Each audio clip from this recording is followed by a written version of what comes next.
Naglalabanan na naman ang mga banking promos for cashback this holiday season. For example, meron kay BDO. Meron rin tayo with Security Bank if ever you're a Security Bank cardholder. Now, the problem with these promos, guys, wala silang automated tracking system. So, hindi mo alam kung magkano na nagastos mo.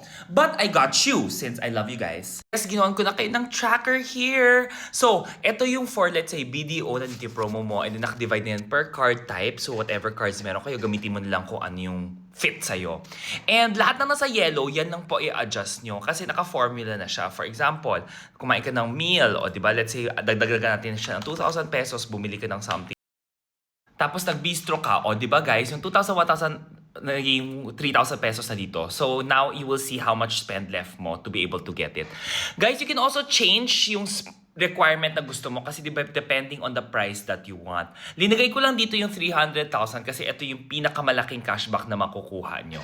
And yes, meron rin si Security Bank. Si Security Bank may installment, dining, online grocery. Nakahiwalay rin siya because si Security Bank medyo hiwa-hiwalay yung kanilang promo. And yes, guys, holiday season siya. It doesn't mean na may mga promos na to, kailangan mo i-meet yung spend requirement. Spend wisely kung kailangan yung bilhin yung gamit, tsaka nyo lang bibilhin yung gamit.